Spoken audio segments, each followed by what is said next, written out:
Hello students आज की class में हम डिस्कस करेंगे अबाउट हर्यंका डायनेस्टी।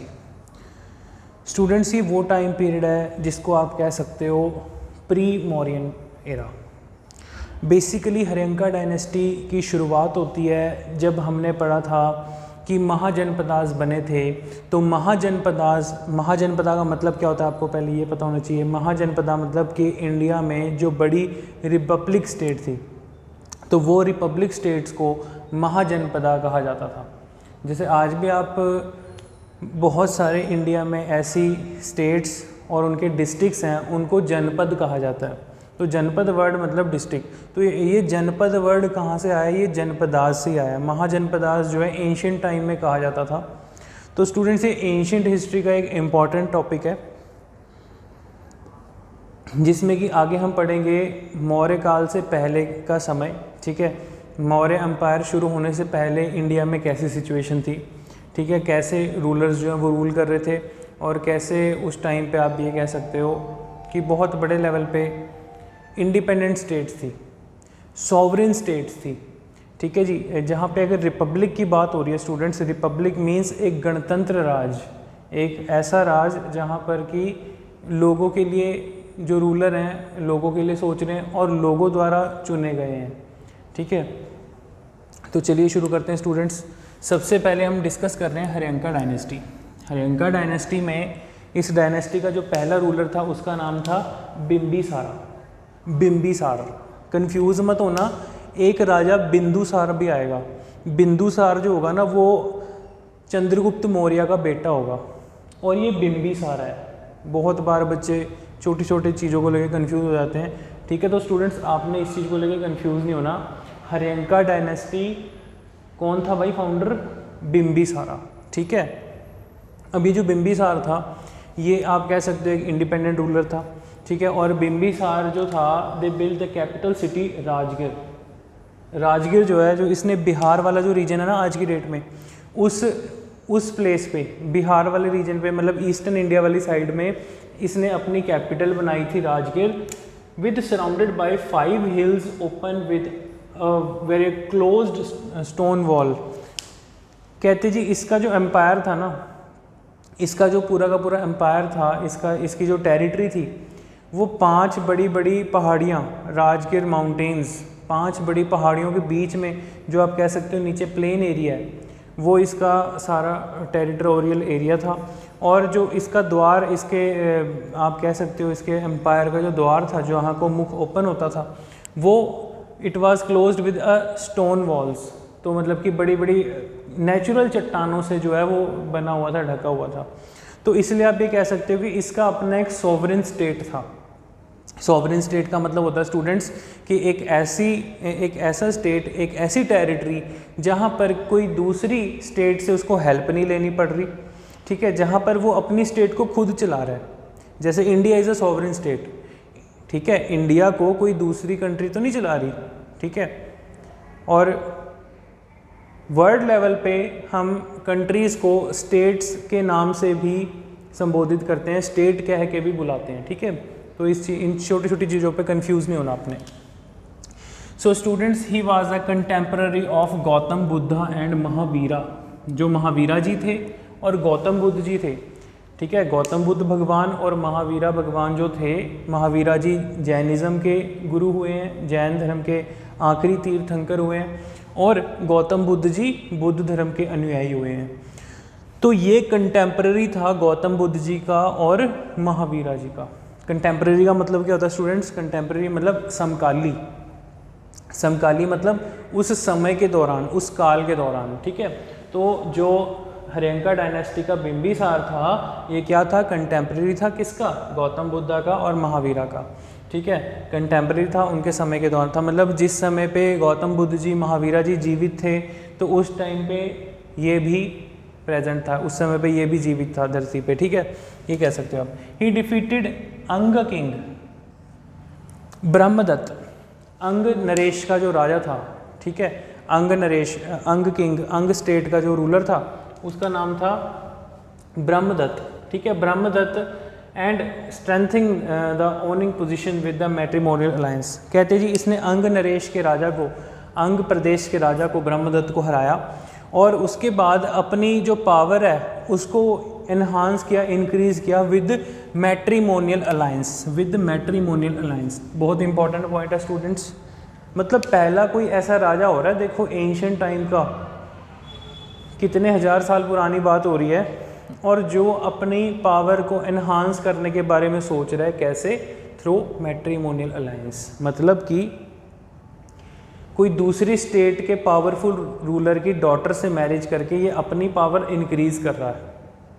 अगर इसको कल को वॉर में जाना है तो ये जिसकी डॉटर से इसने मैरिज किया वो बंदा अपनी फोर्स भेजेगा, वो बंदा अपनी सेना को भेजेगा कि जाओ जवाई राज को हेल्प करके आओ। ठीक है, तो इस तरीके से स्टूडेंट्स इंपॉर्टेंट पॉइंट है, मैट्रिमोनियल अलायंस से जो है अपनी पावर इन्हांस कर रहा था। इसकी 3 वाइफ जो थी रॉयल फैमिली से बिलोंग करती थी, इसकी जो 3 पत्नियां थी, 3 शादियां थी इसकी, कहाँ से बिलोंग करती थी? रॉयल फैमिली से। कौन सी रॉयल फैमिली से? एक कोशाला, कोशाला भी महाजनपदा थी, कोशाला की रानी थी महाकोशाला देवी, महाकोशाला देवी के साथ इसकी मैरिज हुई थी। ठीक है, दूसरी लिच्छवी स्टेट की प्रिंसेस थी, लिच्छवी भी बहुत आप कह सकते हो एक प्रॉस्परस रॉयल फैमिली स्टेट थी। ठीक है, लिच्छवी प्रिंसेस थी चेलना, उससे मैरिज हुई थी। एंड मद्रा क्लैन, पंजाब रीजन में मद्र जो था एक अपने आप में इंडिपेंडेंट स्टेट था, उसकी रानी थी खीमा। ठीक है, तो महाकोशाला देवी, चेलना एंड खीमा, ये इसकी वाइफ्स के नेम है। ठीक है स्टूडेंट्स, बेसिक पॉइंट है। तो क्वेश्चन अगर बनता है तो यही पूछा जाएगा, इसकी वाइफ्स के नेम एग्जाम में नहीं पूछे जाएंगे। क्वेश्चन ये आएगा कि कौन सा ऐसा पहला एंशिएंट टाइम में रूलर था, ठीक है, pre modern history, pre modern इतिहास से भी पहले, जिसने मैट्रिमोनियल अलायंस से अपनी पावर्स इंक्रीज की थी।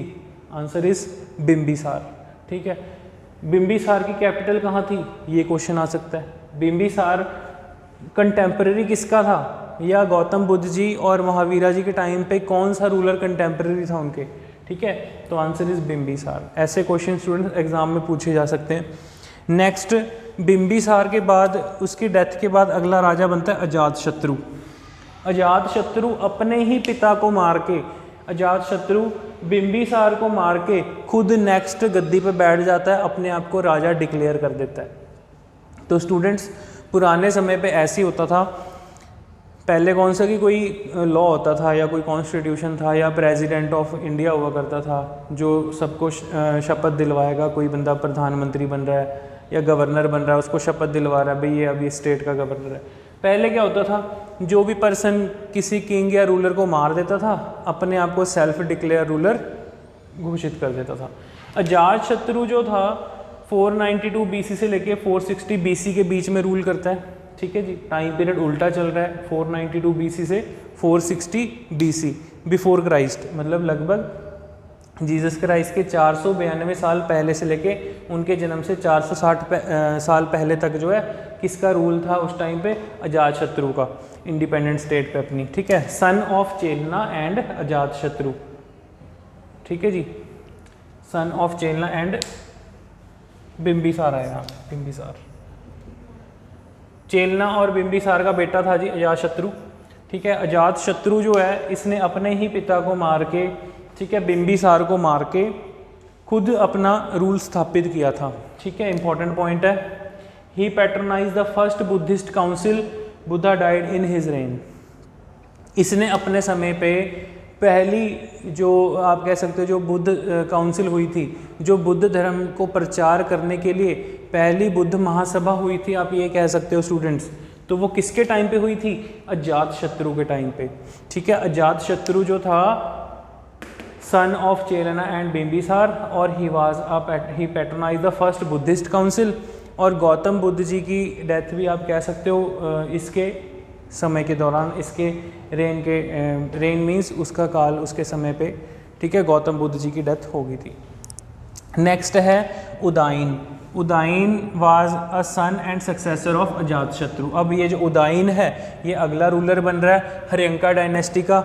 उदाइन कौन था, उदाइन जो था ये सन था और सक्सेसर था अजातशत्रु का, मतलब अजातशत्रु का बेटा होता है और नेक्स्ट रूलर बनता है। तो जो उदाइन था इसने अपनी कैपिटल पाटलिपुत्र कर ली थी। ठीक है जी। आज की डेट में स्टूडेंट्स पाटलिपुत्र जो है वो बिहार वाले रीजन में ही उस टाइम पे हुआ करती थी। आज की डेट में जहाँ पे आप कह सकते हो यूपी और बिहार के बीच का रीजन, प्रॉपर आप कह सकते हो बिहार वाला रीजन भी आप कह सकते हो, तो तब वो पाटलिपुत्र हुआ करता था। ठीक है, तो ये सारे इंपॉर्टेंट पॉइंट्स स्टूडेंट्स हमने डिस्कस किए हैं हरिंका डायनेस्टी से। ठीक है, हरिंका डायनेस्टी के बाद आगे और डायनेस्टीज़ अभी हम डिस्कस करेंगे। ठीक है, जो प्री मौर्यन, जो मौर्य साम्राज्य से पहले पहले भारत में आई थी। ठीक है, काला अशोका के बारे में पढ़ेंगे हम। ठीक है, तो पहले आप ये इंपॉर्टेंट पॉइंट्स देख लो, आपको समझ में आ गए सारे इंपॉर्टेंट पॉइंट जो एग्ज़ाम पॉइंट ऑफ व्यू से हैं। Take your time students.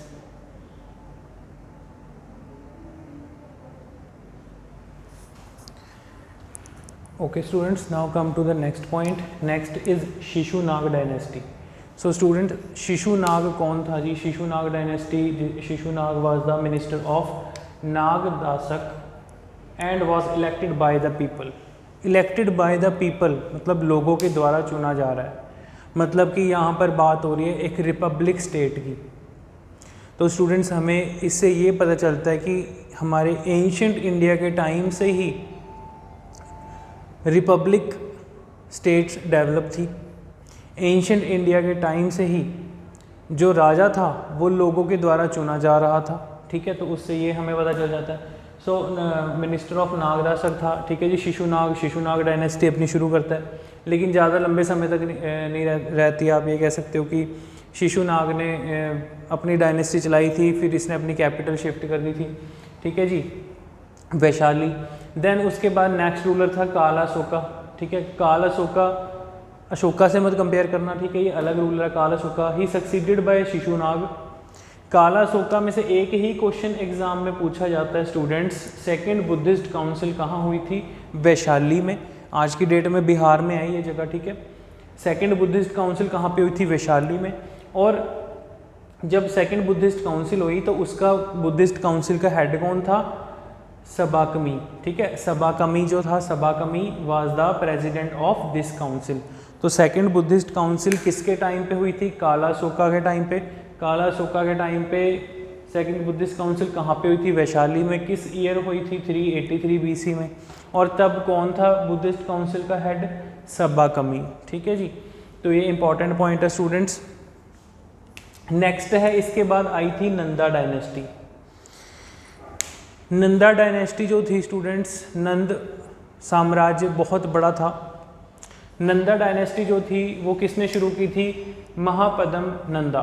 Mahapadma Nanda जो थे, ठीक है, नंदा डायनेस्टी के रूलर थे, फर्स्ट फाउंडर थे। महापद्म नंदा के टाइम पे ऐसा कहा जाता था एक रथ एक छत्र, मतलब कि एक सॉवरेन रूल, एक आप कह सकते हो कि एक सॉवरेन स्टेट और एक रिपब्लिक स्टेट जो है डेवलप की थी। किसने? महापद्म नंदा ने। तो जो महापद्म नंदा थे, इसके टाइम पे आप ये कह सकते हो कि इतना बड़ा नंद डायनेस्टी का एम्पायर फैल चुका था, नंदाज का एम्पायर, कि उस टाइम पे ऐसा माना जाता है कि इसके पास लार्जेस्ट आर्मी थी, लार्जेस्ट स्टैंडिंग आर्मी थी, एक सॉवरेनिटी मेंटेन करके रखी हुई थी। सॉवरेनिटी का मतलब क्या होता है स्टूडेंट्स? मैं आपको पहले भी समझा चुका हूँ। सॉवरेनिटी, सॉवरेन वर्ड का मतलब होता है अपनी प्रभुसत्ता कायम करना, मतलब कि अपनी एक ऐसी इमेज, हमें किसी दूसरे के ऊपर नहीं डिपेंड रहना। ठीक है, सेल्फ डिपेंडेंट रूल। ठीक है, तो अब इतना बड़ा एम्पायर है जिसके पास इतनी बड़ी लार्जेस्ट उस टाइम पे आर्मी थी, अच्छी आर्मी मेंटेन करके रखी हुई है, अच्छा एडमिनिस्ट्रेशन चला रहा है, तो मीन्स उस टर्म के लिए यूज़ किया गया एक रथ एक छत्र। क्लियर?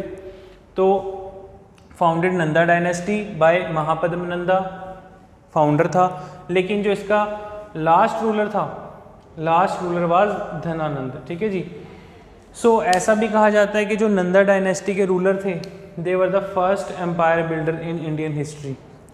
मतलब कि नंद वंश, नंदाज एम्पायर इतना बड़ा फैल चुका था। इंडिया के जो 16 महाजनपदास थे, 16 में से मिनिमम 12 जनपदास पे आप ये कह सकते हो नंदा डायनेस्टी का कंट्रोल था। और जो नंदाज की कैपिटल थी वो मगध हुआ करती थी। ठीक है जी। तो मगध अपने आप में सबसे बड़ी स्टेट थी इंडिया की। इसके अलावा लगभग सारे इंडिया के ऊपर कंट्रोल जो था वो नंदास का चल रहा था। तो आप ये समझ सकते हैं कि उस टाइम पे पूरा एम्पायर बिल्डिंग जो था एंशिएंट हिस्ट्री में किसने शुरुआत कर दी थी? नंदा डायनेस्टी ने। फाउंडर कौन था? महापद्म नंदा। लास्ट रूलर कौन था? धनानंद। स्टूडेंट्स, महापद्म नंदा के बाद उसके 8 सन, आगे जो सक्सेसर 8 पीढ़ियाँ आती हैं, और जो सबसे आखिरी रूलर था वो था धनानंद। ठीक है जी। जो राजा धनानंद था, इसको अपने एम्पायर पे बहुत ज़्यादा घमंड हो चुका था।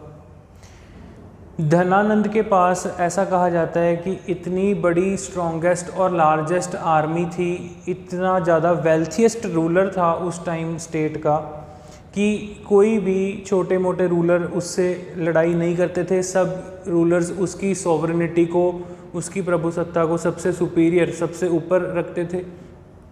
और कहते जी एक बार जब चाणक्य उसके पास जाते हैं, ठीक है, तो चाणक्य को अपने दरबार में से, कोर्ट में से बेइज्जत करके निकाल देता है। ठीक है। तो चाणक्य जो थे वो एक ब्राह्मण थे। तो जब देखता है चाणक्य, देखते हैं कि जी मेरी इतनी बड़ी सोसाइटी में बेइज्जती हो गई है, उस चीज़ का बदला लेने के लिए चाणक्य ने चंद्रगुप्त मौर्य को प्रिपेयर किया, तैयार किया आप कह सकते हो अपने गुरुकुल में। और चंद्रगुप्त मौर्य को एज अ वेपन इस्तेमाल करते हैं धनानंद के खिलाफ। ठीक है। तो चंद्रगुप्त मौर्य जो है वो अपनी एक छोटी सी, आप कह सकते हो, अपनी आर्मी तैयार करके जो है धनानंद पे अटैक करता है और धनानंद को मार के नेक्स्ट अपना एम्पायर शुरू करता है। लेकिन इससे पहले एक बहुत इंपॉर्टेंट इंसिडेंट है स्टूडेंट्स। लगभग 326 BC में अलेक्जेंडर भारत आया था। कौन आया था जी? अलेक्जेंडर, जिसे सिकंदर भी कहा जाता है। तो सिकंदर भारत कब आया था? लगभग 326 BC की बात है। 326 बिफोर क्राइस्ट, मतलब कि जीसस क्राइस्ट के जन्म से 326 वर्ष पहले भारत आ चुका होता है। कौन? सिकंदर। ठीक है, ये आपको पता होना चाहिए। अब सिकंदर जो है उसने पूरी दुनिया पे कहता जी मैं पूरी दुनिया को जीत के रहूँगा। लगभग पूरी दुनिया पे उसने जीत भी लिया था। लेकिन स्टूडेंट्स, क्या आप जानते हैं कि जब वो इंडिया आता है, इंडिया एंटर करने वाला होता है, लेकिन वो इंडिया एंटर नहीं करता। वो झेलम नदी के किनारे से ही, झेलम नदी, river of the bank of river, वहीं से ही, झेलम नदी के किनारे से ही वापस अपनी आर्मी को वापस ले जाता है यूरोप को।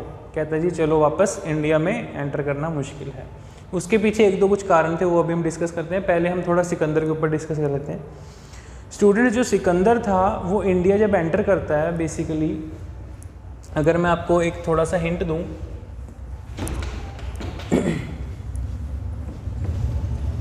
एक छोटा सा मैं आपको रफ स्केच डायग्राम बना के दिखा रहा हूँ। ठीक है, ये एक रफ डायग्राम है।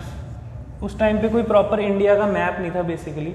ठीक है, तो आप ये कह सकते हो अफ़गानिस्तान वाला रीजन, पाकिस्तान वाला रीजन, ये सारा तब इंडिया ही हुआ करता था। ठीक है, और यहाँ पर सेंट्रल एशिया,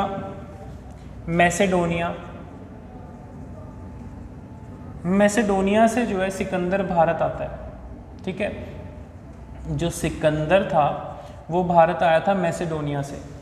मैसेडोनिया से जब वो इंडिया एंटर करता है तो इस पंजाब साइड में जो है रूल कर रहा होता है, राज कर रहा होता है कौन? पोरस। स्टूडेंट्स, पंजाब साइड का जो राजा होता है वो था राजा पोरस।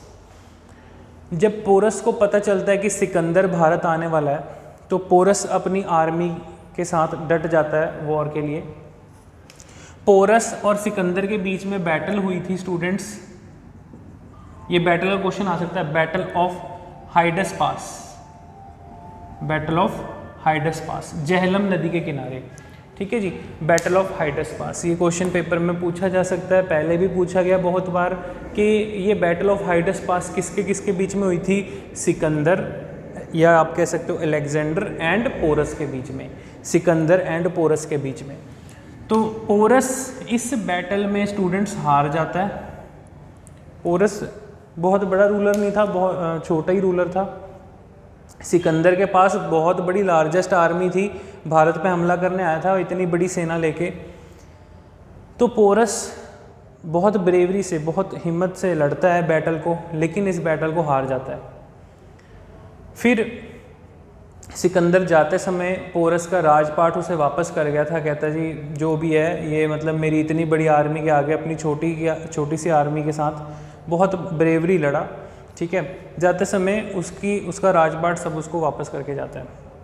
लेकिन जैसे ही सिकंदर की सेना जो है, अलेक्जेंडर की जो आर्मी थी, वो जहलम नदी के पास पहुंचती है, तो जहलम का उस टाइम पर बरसातों के कारण आप कह सकते हो नदियों का फ्लो जो है तेज़ हो जाता है, ऊपर हो जाता है। तो उसकी आर्मी को कुछ समय के लिए वहाँ पे वेट करना पड़ा। जब तक उसने वेट किया तब तक उसके कुछ गुप्तचरों ने सारी इन्फॉर्मेशन निकलवा ली कि इंडिया में ऑलरेडी बहुत ज़्यादा स्ट्रॉन्गेस्ट रूलर जो है वो रूल कर रहा है, उसका नाम धनानंद है, और उसके पास हमसे भी ज़्यादा डबल आर्मी है, अच्छे इक्विपमेंट्स हैं, ठीक है, और अच्छी स्टैंडिंग आर्मी है, प्लस उसके पास नेवल आर्मी भी थी। सिकंदर हैरान हो जाता है, कहते जी इतनी बड़ी मतलब स्टेट को, सॉवरेन स्टेट को चला रहा है एक रूलर। तो वहाँ से सिकंदर की आर्मी खुद मना कर देती है कि हम आगे इंडिया नहीं जा सकते। एक तो कारण था कि जहलम का जो नदी का जो फ्लो है वो इंक्रीज़ हो गया था। सिकंदर के कुछ जो आर्मी के पर्सन थे, जो सैनिक थे, वो उस नदी में ही बह गए थे रिवर क्रॉस करने के चक्कर में। मतलब कि रिवर क्रॉस करने को उसने कहा कि तैर के करो अब क्रॉस।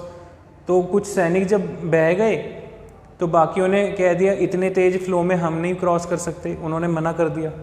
सेकंड थिंग, जब उसको अपने कुछ गुप्तचरों से, जो स्पाई होते हैं आर्मी में, उनसे जब खबर मिलती है कि ऑलरेडी इंडिया में बहुत बड़ा सॉवरेन रूल चल रहा है, बहुत बड़ी डायनेस्टी चल रही है धनानंद की, जिसके पास लार्जेस्ट आर्मी है, तो अब हम इंडिया में नहीं एंटर करेंगे। तो यहीं से ही जो है सिकंदर वापस हो गया था मैसेडोनिया को। रास्ते में जाते समय उसकी डेथ हो गई थी, ठीक है। ऐसा माना जाता है कि सिकंदर जो है वापस जाते समय अपने ही घोड़े से गिर के बहुत ज़्यादा बीमार हो गया था। बाद में अपने घोड़े से गिरता है, फिर तबीयत ज़्यादा ख़राब हो जाती है, फिर उसकी डेथ हो गई थी। तो ऐसे जाते समय, इंडिया से वापस जाते समय बेबीलोन में, ठीक है, रशिया के पास जगह का नाम है, ये एग्ज़ाम में खैर नहीं पूछा जाएगा, जस्ट आपको बता रहा हूँ स्टूडेंट्स। तो एग्ज़ाम में जो पूछा जाएगा वो ये क्वेश्चन है, battle of Hydaspes. Battle of Hydaspes किसके बीच में हुई थी? Between Porus and Alexander. तो अलेक्जेंडर ने चाहा था कि भारत को जीतूं, लेकिन वो भारत एंटर नहीं कर सका, इंडिया में एंटर नहीं कर सका। तो धनानंद सबसे बड़ा कारण था। जब धनानंद को चंद्रगुप्त मौर्य ने हरा दिया, धनानंद को उसके पद से गिरा दिया, रूलर बनता है खुद, तो सारी की सारी आर्मी, सारा एडमिनिस्ट्रेशन कंट्रोल जो है फिर चंद्रगुप्त खुद संभालता है। तो इस तरीके से चंद्रगुप्त मौर्य के पास भी अपने टाइम पे लार्जेस्ट आर्मी हुआ करती थी, ठीक है जी। तो आई होप स्टूडेंट्स